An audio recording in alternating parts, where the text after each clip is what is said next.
مثلا میرے دادا کا انتقال ہوا میری ولادت سے بہت پہلے. اب میرے والد جب مجھے اپنے دادا کی یاد دلواتے ہوئے چاہتے ہیں کہ میں روؤں تو ممکن نہیں. انسان روتا کب ہے؟ جب دیکھا ہو. روتا کب ہے؟ جب اس کی محبت کو محسوس کیا ہو. تو اگر رونا اپنے طور سے ہوتا تو جب روتے جب دیکھا ہوتا. ہم میں سے قسم کھا کے ہم کہہ سکتے کہ ہم میں سے کسی نے بھی کربلا کے شہیدوں کو ان ظاہری آنکھوں سے نہیں دیکھا. نہ ہم نے کسی شہید کو تڑپتے ہوئے دیکھا، نہ ہم نے کسی شہید کو دم توڑتے ہوئے دیکھا. تب ہمارا یہ حال ہے کہ ہر سال ایک ہی تذکرہ ہے. سوچئے اس کا حال کیا ہوگا جس کو روز کربلا کا منظر دکھایا جاتا ہے. اور ایک مرتبہ نہیں، 2 مرتبہ نہیں، دن میں کئی مرتبہ. آج علماء کہتے ہیں دن میں 70 مرتبہ. تو صرف سوچئے گا ایک لمحے کے لیے کہ امام کے دل پہ کیا گزرتی ہو. اسی قلب امام کی کیفیت کو بیان کرنے کے لیے اس سال آپ کی خدمت مقدس میں جس عنوان کا انتخاب کیا گیا ہے وہ عنوان شرح زیارت ناحیت المقدسہ ہے. میں اپنے اور آپ سب کے امام کی بارگاہ مقدس میں توسل کرتے ہوئے کہ اس عنوان پر ہم اور آپ مل کر کچھ ایسی معرفت حاصل کر سکے کہ شاید رونے میں کچھ اور کیفیت بہتر ہو جائے. شاید ہم یہ پہچاننے میں کامیاب ہو جائیں. دیکھیے اگر میرے گھر آپ آئیے گا کسی میرے گھر میں ہونے والی میت کی تعزیت پیش کرنے کے لیے تو آپ مجھے جانتے ہوں گے تو تعزیت پیش کریں گے. اور اگر آپ مجھے جانتے ہی نہیں ہیں تو آپ تعزیت کسے پیش کریں گے؟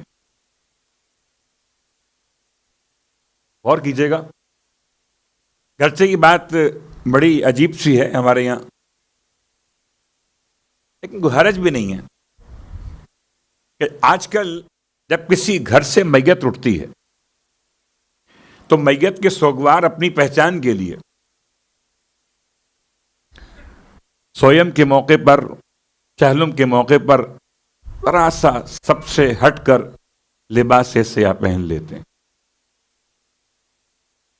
مرنے والی کا بیٹا ہو کہ بھائی ہو کہ شوہر ہو، تاکہ جب کوئی تعزیت پیش کرنے آئے تو مجمع پہچان لے کہ صاحب عزا کون ہے. صاحب عزا کو پہچانے بغیر کس کو پرسہ پیش کیجیے گا؟ محلے والوں کو، دوستوں کو، یا جن کا کوئی تعلق نہ ان کو. عقل کہتی ہے کہ اگر آپ تعزیت پیش کرنا چاہتے ہیں تو تعزیت اس کو پیش کریں جو صاحب عزا ہو، مرنے والے کا وارث ہو. اور اب اگر جنازہ ایک اٹھا ہو تو ایک مرتبہ تعزیت پیش کرنا شاید کافی ہو جائے. اور اگر 72 جنازے اٹھے ہوں، شب جمعہ ہے، تمہیدی گفتگو ہے، اس امام کی بارگاہ مقدس میں کہ جو 72 کا سوگوار ہے. جب صاحب ازا کو پہچانیے گا تو پھر صاحب ازا کی خدمت میں تعزیت پیش کیجیے گا.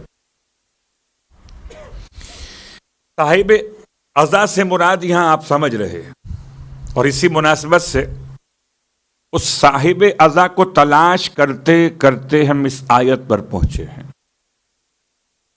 اس آیت کو انشاءاللہ روزانہ آپ کی خدمت مقدس میں ترنامہ کلام میں تبرکن تلاوت کیا جائے گا. یہ لفظ تبرکن کا مطلب کیا ہے؟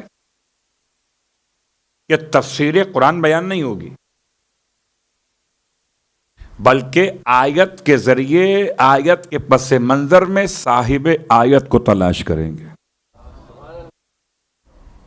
اور صاحب آیت نے کس طرح اپنے جد کو سلام پیش کیا، ان الفاظ کو ذرا سا سمجھنے کی کوشش کریں گے اپنی قلیل معرفت کے ساتھ. صلوات پڑھیں محمد و آل محمد.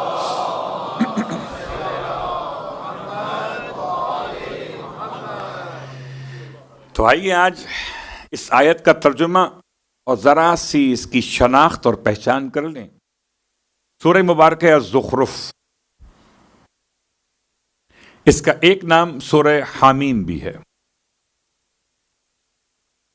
قرآن مجید میں اگر آپ ترتیب میں تلاش کریں 25ویں پارے میں یہ سورہ ملے گا. سورہ کا نشان سورہ نمبر 43 ہے، اور نزول کی ترتیب میں اس سورہ کی جو نمبرنگ ہے اس کے لحاظ سے 63 ہے، یعنی 20 کا فرق ہے. 43 اور 63. سورہ الزخرف، سورہ حامیم 25ویں پارے کے اندر ہے. یہ پورا سورہ مکۃ المکرمہ میں نازل ہوا، سوائے ایک خاص آیت کے کہ اگر کبھی اس سورے کی تفسیر بیان کی جائے تو اس آیت کی تلاوت کا لطف الگ ہوگا کہ وہ آیت کہاں پر نازل ہوئی. نہ مکے میں نازل ہوئی، نہ مدینے میں نازل ہوئی، نہ سفر میں، نہ حضر میں، نہ میدان میں اور نہ گھر میں. وہ آیت ایسے مقام پہ نازل ہوئی جس کی خبر یا خدا کو یا خدا کے مصطفیٰ کو یا خدا کے مرتضیٰ کو.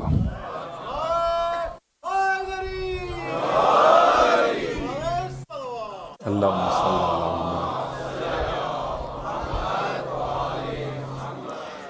آج وہ آیت نہیں پڑھ رہا ہوں تاکہ آپ کل سرچ کیجئے، ہم بھی دیکھیں کہ آپ کی جو تحقیق ہے وہ کہاں تک پہنچے گی. پھر ہو سکتا ہے کل اس آیت کا تذکرہ بطور تبرکن دہرا دوں.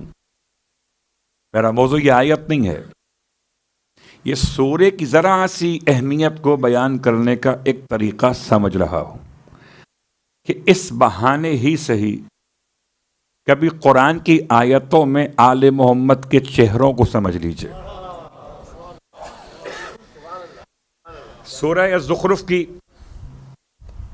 تلاوت کیوں کی جائے، اس سے کیا ملے گا؟ تو سرکار ختم یہ مرتبہ صلی اللہ علیہ وآلہ وسلم ارشاد فرماتے ہیں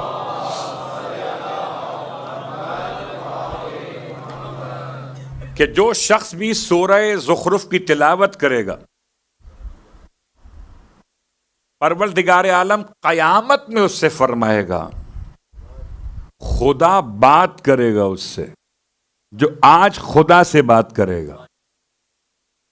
بس جو طریقہ بات کرنے کا ہے مصطفیٰ نے بتایا ہے کہ یہاں سورہ زخرف پڑھو، تم خدا سے بات کرو، اور قیامت میں خدا تم سے بات کرے گا.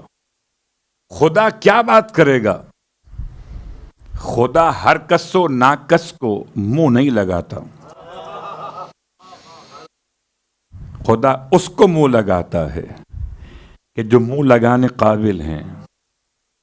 اللہ اکبر. قیامت میں خدا بات کرے گا. پیغمبر فرما رہے ہیں حدیث. کیا بات کرے گا؟ سورہ زخرف کے پڑھنے والے سے فرمائے گا آج تمہیں کوئی خوف نہیں ہے، نہ کوئی تمہیں پریشانی ہے، نہ کوئی خوف ہے، پریشانی. جاؤ جنت میں حساب کے بغیر جاؤ. اللہ اکبر. لفظ حساب کے بغیر.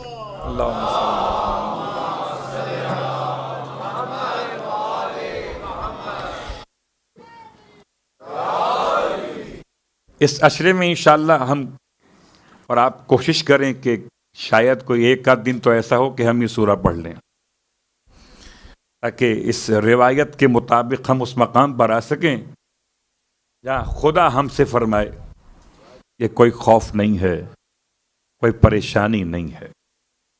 اب آئیے تفسیر سورہ اور آیت کو چھوڑتے ہوئے آیت کا صرف ترجمہ. وَجَعَلَهَا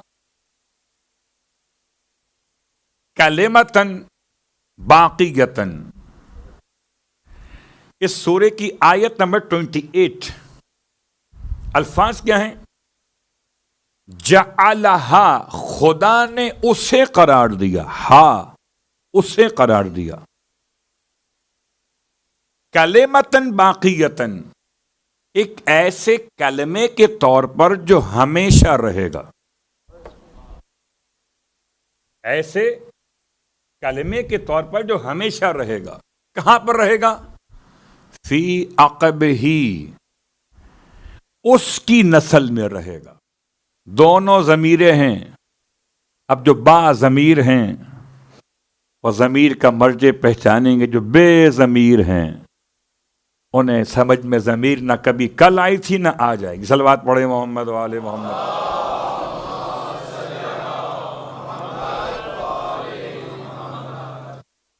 ٹھیک. آخری آیت کا لعلہم یرجعون، شاید کہ وہ لوگ واپس پلٹ آئیں. عجیب آیت ہے. جعلہا ہا ضمیر، عاقب ہی ضمیر، لعلہم ہم ضمیر، اور تینوں کے مرجع تلاش کیجئے آپ.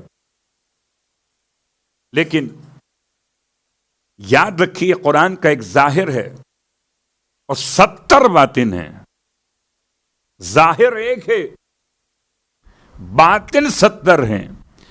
ایک کو سمجھنے چلے تھے، وہ نہ سمجھ سکے 70 کیا خاک سمجھ میں آئیں گے جس سے 72 سمجھ میں آ گئے.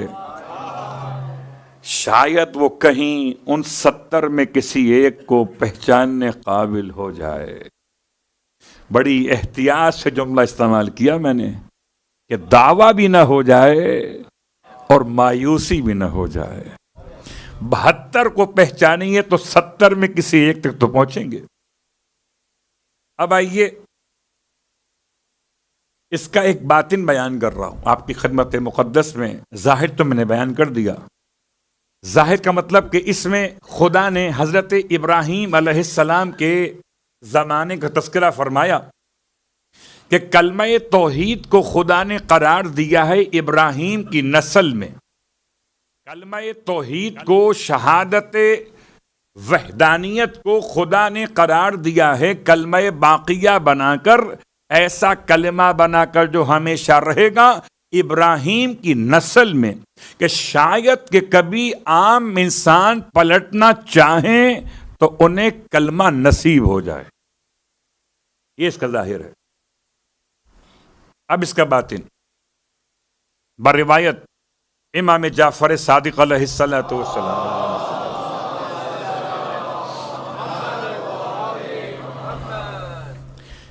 کہ پروردگار عالم نے یہ عقب ہی کے اندر ضمیر جو پلٹائی ہے، اس سے مراد امام حسین علیہ السلام ہے.